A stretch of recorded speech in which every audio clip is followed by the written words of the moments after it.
So, willkommen zurück zu NieR Reincarnation und man sieht es schon, ich habe dank der Double S for Everyone Kampagne nicht nur ein, sondern ganze zwei EX-Charaktere endlich voll gemacht und freigeschaltet. Und hier haben wir, wie man es schon erkennen kann, EX Levania und ja,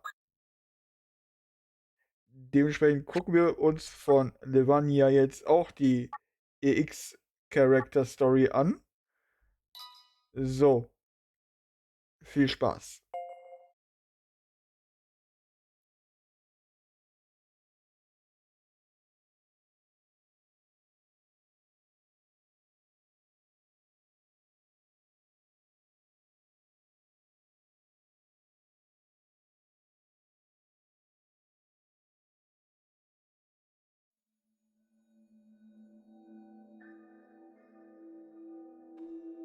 The shadow of an alien creature flickers against a dirt wall. Deep in a mine that was sealed off centuries ago, he waits in perfect silence. Before him is an ancient dragon, an exceptionally diabolical creature. The dragon notices the intruder and gives a mighty roar that causes the mineshaft to shudder violently. A moment later, its throat begins to glow red with fire. The battle has finally begun. 2 hours later.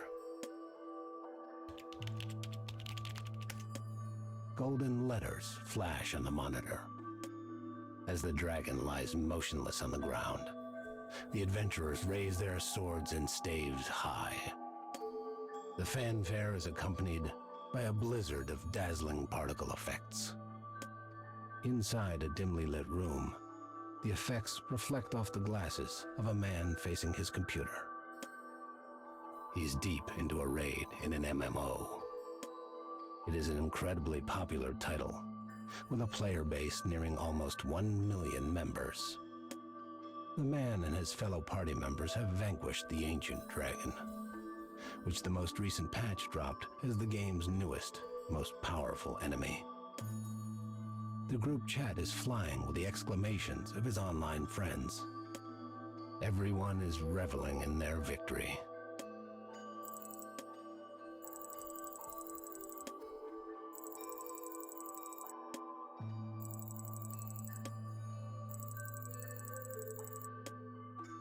The man's avatar is an alien creature named Levania.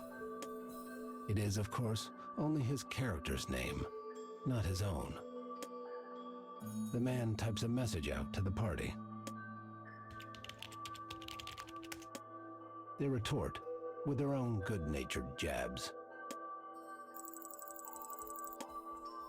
What the man, no, what Levania said, was just an act for his friends. The party has been raiding together for some time, and they have an easy camaraderie among themselves.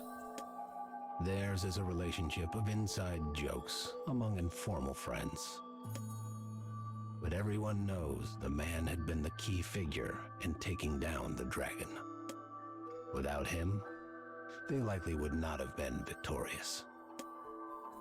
As the hands of the clock tick past 1 in the morning, his friends slowly begin returning to the real world.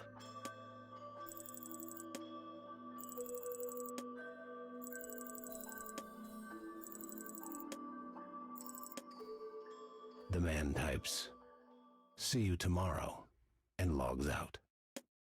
Regardless of how hard he works in the game, reality always claws its way back.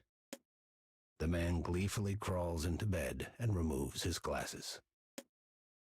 The next morning, the man stands on the train, moving his tired, empty eyes across the crowd packed in around him. "I'm sleepy," he thinks. "I'm tired. I want to go home." As these thoughts cycle through his head, the train pulls up to the station near his office. The man works as a mid-level engineer for a startup IT venture called Dull Inc., the same job he's held for the past 4 years. Each department holds a team huddle before starting the day. The meetings are an excuse for bosses to talk, check in on progress, announce schedule changes, and so forth. As the man's boss drones on and on, he tunes him out and thinks back to the raid of the night before. He wonders what his actions in battle looked like to his friends. Had he successfully played the part of Lavania? Whenever he plays him, his personality changes. Lavania is a leader who takes initiative, one who cracks wise with a keen sense of humor, someone his companions can be honest with, a person both trustworthy and charismatic. But this person, this role, only exists in the game. In reality, the man is Lavania's exact opposite. He's introverted, stoic, and lacks even one true friend. He communicates only as much as necessary to get by in society, and has no desire to take any of his relationships deeper. Additionally, he is plagued by a vague, smoldering dissatisfaction of how unfair and irrational modern society is. The only thing that brings him joy are games. Whether he is playing the work of another or crafting his own, it is the only time he ever experiences happiness. His own game, which he's been working on in his spare time, was reaching completion. It is an old-fashioned RPG, where the player takes on the role of hero to save a princess captured by the Demon King. And of course, the hero's name is Lavania.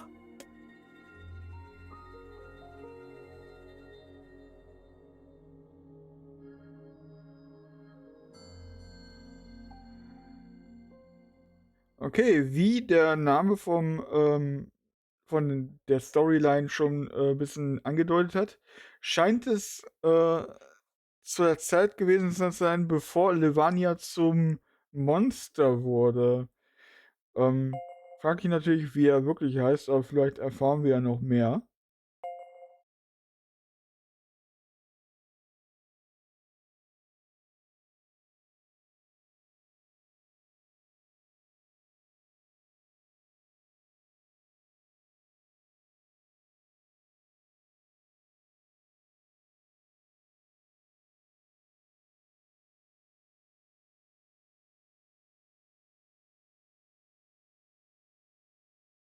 Hey, you listening?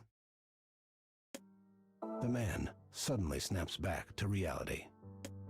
The team huddle is still going on. He sputters out a half-whispered apology for daydreaming, but it falls on deaf ears. Instead, the boss takes the opportunity to berate him. You know, you could stand to be a lot more productive. Hell, we've got people with half your experience that are doing twice the work. The youngest member of the team graduated from college a mere 2 years ago. Yet the boss misses no chance to praise him for his work ethic. But sir, says the junior member suddenly, he does a lot too. I have a lot to learn, but he's always patient. And he's willing to help with whatever I need. Rather than easing off at this, however, the man's boss doubles down. Do you see that? He roars. That kind of humble attitude is exactly what we need around here. Am I making myself clear? The man glances at his coworker and sees his mouth twist into a sneer. Gotcha, it seems to say. Though the junior employee presents a humble, helpful front, he actually only takes assignments that are sure to earn him praise, leaving the dirty, difficult work to the man. He knows he's the boss's favorite, and uses this fact to his full advantage. And the boss thinks he's found a new lackey, so he's willing to let his sneaky attitude slide. The man knows what they both think of him. He is a target, a lump to be misused however they wish. Lunchtime arrives.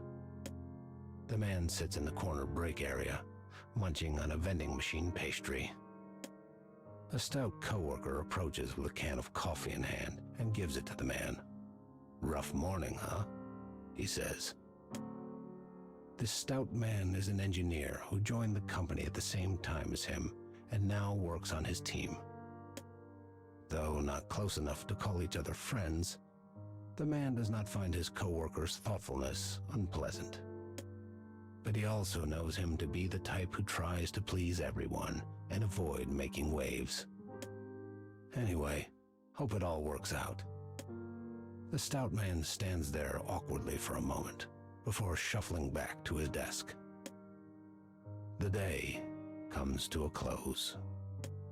As the man is packing up to leave, his boss approaches. He wonders dispassionately if he's in for another scolding.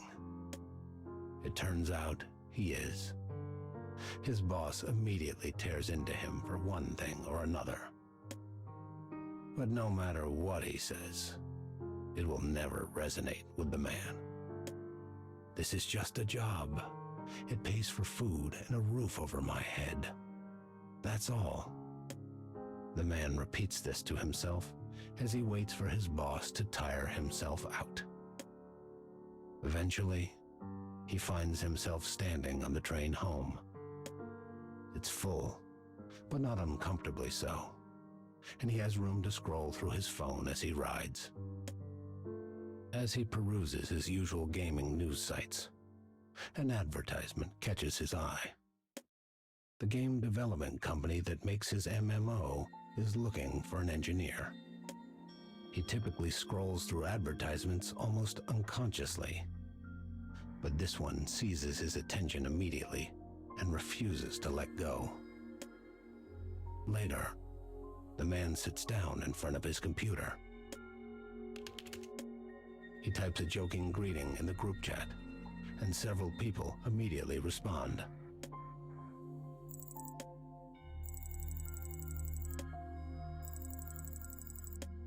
He vaguely wonders why he feels so at home with these online strangers who he has never met, then sets the question aside. For the next few hours, the man and his friends run raids together. But their attempts go miserably. The party is disjointed and out of sorts, and they end up falling apart at the end.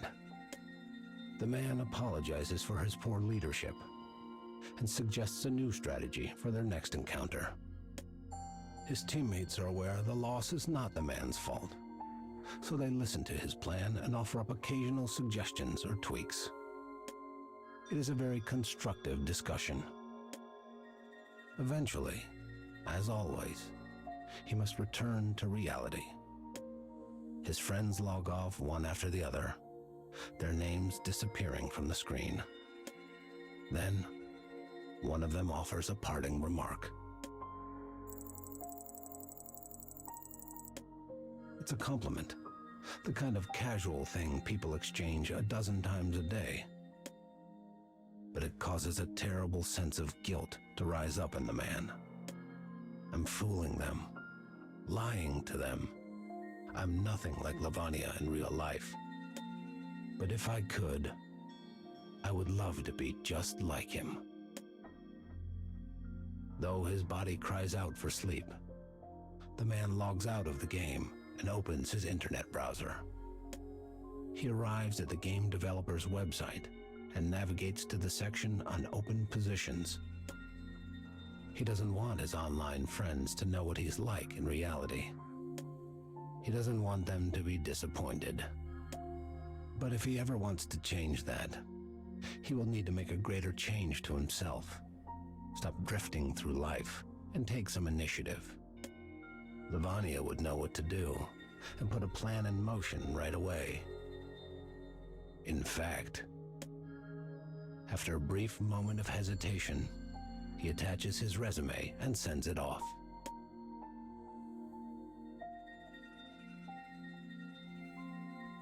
Okay, offensichtlich Levania, oder zumindest sein anderes Ich, sag ich mal, ähm, ist den ganzen Tag müde auf einer Arbeit, die ihn weder wertschätzt, noch er irgendwie Interesse zu haben scheint. Ähm, die Nächte verbringt er mit Raiden in einem MMO. Und jetzt hat er sich beworben bei der MMO-Firma. Das ist so, wie wenn jemand FF14 spielt und quasi sich dann bei Square Enix in der Abteilung von Yoshi P bewirbt. Ja, bin ja mal gespannt, was da passiert, weil er ist ja offensichtlich unzufrieden damit, wie er in Real Life ist, während er sehr erfolgreich im MMO zu sein scheint als Raid-Leader. Mal sehen.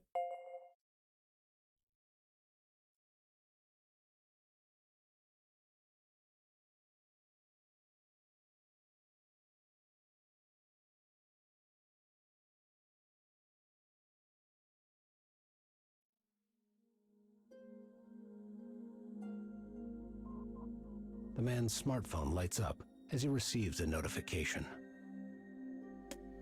He has an email from the game company, congratulating him on passing their initial screening. Though the man hardly ever shows emotion, he smiles as he reads the email again and again. Several months later, the man finds himself entering the doors of the company in his finest suit. He has spent the last few months burning the candle at both ends in order to complete his game and use it as a sample of his work. They were clearly impressed because they invited him in for a face-to-face interview. Interviews have never been the man's forte, but he has a plan. He will assume the role of Lavanya in his mind during the entire process. As they fire question after question at him, he tries to react as if it was just another boss battle. It works better than he could have imagined, and his answers are both positive and proactive. As the interview ends, they compliment him again on his answers and his game, and he leaves the building floating on air. He heads toward the train station. The sky above him is a cloudless, brilliant blue. I think I aced that interview. I really do. If I get the job, I'll be reborn. I can be like Lavanya in my real life. Then maybe I can be my true self around my online friends. As the man sets off for home, his face is alight with hope. The next day, when the man arrives to work at Dull Inc., he comes across the stout coworker and junior teammate having a serious conversation. Though he doesn't wish to eavesdrop, he finds he can't help himself. Their hushed voices still carry across the empty office. It seems the junior employee has made a serious error in some of his work. Scared of how their boss will react, he tried to bury it. But he now realizes he will not be able to keep it hidden forever. Backed into a corner, he finally decided to seek out the other man for advice. After hearing the story, the stout man leans back in his chair and knits his fingers together. "You have to tell the boss," he says. "Do it today. The longer you put it off, the worse it's going to be." Clearly dejected, the young man wanders off in a daze. Later that afternoon, the stout employee is called into the boss's office. The man can't hear things clearly, but it's obvious from the tone that their boss is chewing him out. A few words drift through the closed door, enough for the man to realize his coworker is being blamed for the junior employee's mistake. Why is he taking the blame? It wasn't even his fault. He glances around the room and sees the junior employee and a couple of his friends looking over at the boss's office and snickering behind their hands. "I'm going to kill this guy." He feels himself suddenly overwhelmed by terribly dark emotions. The man suddenly realizes what happened. The the junior teammate had pinned the mistake on his coworker. He did so knowing full well their boss would never question the word of his favorite employee. Unable to stand it a second more, he pushes his chair back and begins walking toward the boss's office. Grant me your courage, Lavanya. Just this once. As he nears the office, the conversation grows increasingly clear. You two were over there whispering earlier, says the boss. Don't deny it. The man knows exactly how this will play out. In the end, his poor coworker will take the blame. The man readies himself and opens the door. I'm busy here, cries the boss. Can't you see that? The man pauses, takes a deep breath, and begins to tell his side of the story. After a few moments, his boss interrupts. I see. You're in on this too. Enough. Back to your desks, both of you. I'll figure out what to do with you later. When he hears this, the man feels his willpower drain out of him. Though he swore to be a stronger person like Lavanya, he's still himself at the end of the day. He can't even help a single coworker. I've had enough of this company. I've had enough of me. I wonder if this fight would be too much even for Lavanya. The man has no answer. But he knows one thing. Trying to fight a boss like his is pointless. Several weeks later, the man receives a letter. It is a formal offer of employment from the game company.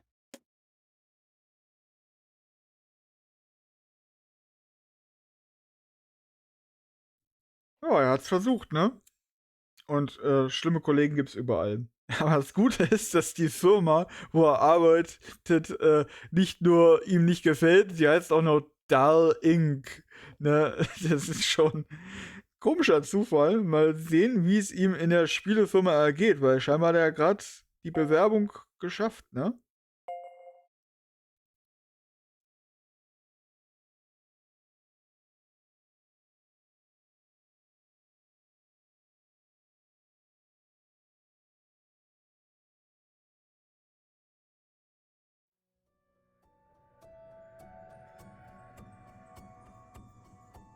The man receives a formal offer of employment from the game company.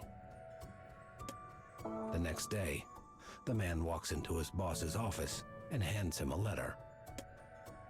It is his 2-week notice. But it is also noticed that he plans to take the rest of those 2 weeks off as vacation and will only come back for his final day of work. He will still leave the job with far more vacation than he can ever use, but he doesn't care. He simply wants to get out. His boss receives the letter coolly, showing no particular sorrow or surprise. He then informs the team of his departure during the morning huddle. Soon, word spreads to the rest of the office. After the meeting, the stout coworker approaches the man and places a hand on his shoulder.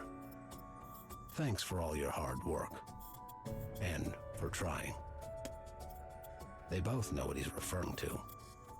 After the incident with the junior coworker, each of the men received a reduction in salary. The fact that he was punished for the fault of another upset the man greatly. But there was nothing to be done. The stout coworker, never one to make waves, simply accepted the pay cut without a word and continued on. That night, for the first time ever, the man and his coworker head out for a night on the town. Though his team held occasional drinking parties, he had never attended one. He never had a reason to. But this time, his falsely accused coworker had invited him, and they both understood it would be the first and last time such a thing ever happened. At the bar, alcohol works its dark magic, and the man begins to open up.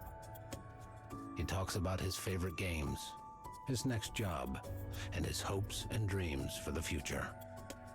He speaks of his desire to change himself. He has never laid himself bare like this. It is both liberating and terrifying. His tipsy coworker listens for a long time before finally responding. "I'll be so lonely with you gone." 2 weeks later, it's the man's last day at work. He leaves his house with a spring in his step. The thought of never entering dull ink again makes the packed train feel like a vacation. All he has to do today is finish some paperwork and sign a couple of documents. Once he turns in his security badge, he will walk out the front door for the very last time. Before he reports to security, he wanders the office looking for the stout coworker so he can say goodbye. But he can't find him anywhere. He asks the junior teammate if he's seen him, and the man responds, "That guy? How should I know?" Yet again, he feels his blood begin to run cold as rage overwhelms him. Perhaps his coworker called in sick. Perhaps he had a planned day off. With no other choice, the man finishes his paperwork and leaves. He then makes his way to the station. He stands at the center of the platform, waiting for his train to arrive. It's early, and the station is relatively empty. Tomorrow, he will begin a new life at a new company. He will never have to set foot in this station again. It is another in a series of goodbyes. A momentary feeling of loneliness quickly transforms into one of excitement. Starting tomorrow, I'll be reborn in a new world, one where no one knows me. I'll be strong and reliable, just like Lavanya. The light of hope shines brightly on the man's heart. A voice echoes through the station, announcing the arrival of the next train.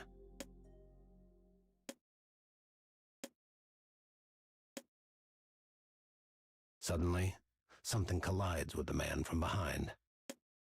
He stumbles forward and goes flying onto the tracks. What happened? Where are my glasses? Oh God, I need to get back. But the man finds himself frozen in confusion and fear. A lone figure looks down on him from the platform. It is muttering something. "With you gone." The man's head snaps up. Standing before him was the coworker the man had tried to protect. "With you gone, I'll be the one they bully. I can't stand that. I can't stand the thought of you being happier than me. But with you gone..."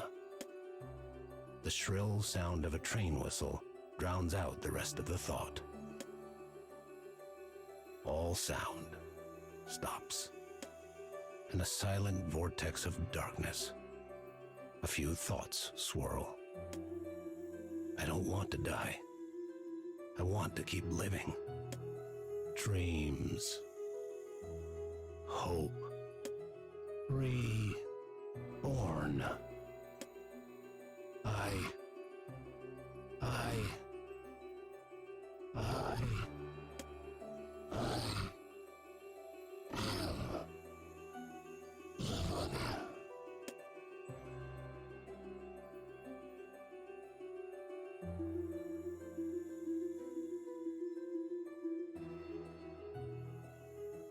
Oha. So ist Levania also entstanden. Der Typ ist gestorben und so quasi in den Cage gekommen, I guess. Aha. Levania ist also tot. Ah, interessant. War definitiv sehr viel interessanter als gerade eben die Griff-Storyline. Ja, fand ich gut. Ja, sehr interessant. Ich bin auch gespannt, was jetzt die Hauptstory in ein paar Monaten, glaube ich, soll die kommen, was die jetzt noch bringen wird. Wird ja wahrscheinlich die letzte sein, bevor das Spiel schließt, weil ähm, die Einstellung der englischen Sprachausgabe, das Rausschmeißen von Material, wie sie es mit den Double S for Everyone gemacht haben, sind so Anzeichen, dass das Spiel sich dem Ende neigt, leider. Aber wir sind relativ auf dem aktuellen Stand, bis auf die EX Character Stories. Wenn ich jetzt hier kurz hingehe. Mir fehlt im Grunde genommen hier die erste Reihe bis auf einen. Bei der zweiten Reihe fehlen mir nur ein paar von. Und bei der dritten Reihe fehlen mir die quasi die neuesten bis auf Marie. Und dann halt in der letzten Reihe, die möchte ich jetzt unbedingt noch versuchen zu kriegen, weil die Stories von den beiden Hauptcharakteren scheint mit der NieR Singleplayer, aka Konsolenspiel Storyline zusammenzuliegen. Soweit habe ich das zumindest ein bisschen mitgekriegt. Auf jeden Fall bedanke ich mich erstmal fürs Zusehen. Ich werde versuchen, weiter so viel von dem Content hier mitzunehmen, wie es geht. Mal sehen. Aber eventuell wird es wohl bis zum Sommer jetzt noch gehen, wenn ich das richtig von den äh, Content Creators und von den ganzen anderen Sachen hier so ein bisschen mitkriege. Scheinbar haben sie ihr letztes Update für den Sommer geplant. Weiter geht ihre Planung scheinbar gar nicht. Dementsprechend, danke fürs Zusehen. Bis zum nächsten Mal, I guess. Ciao.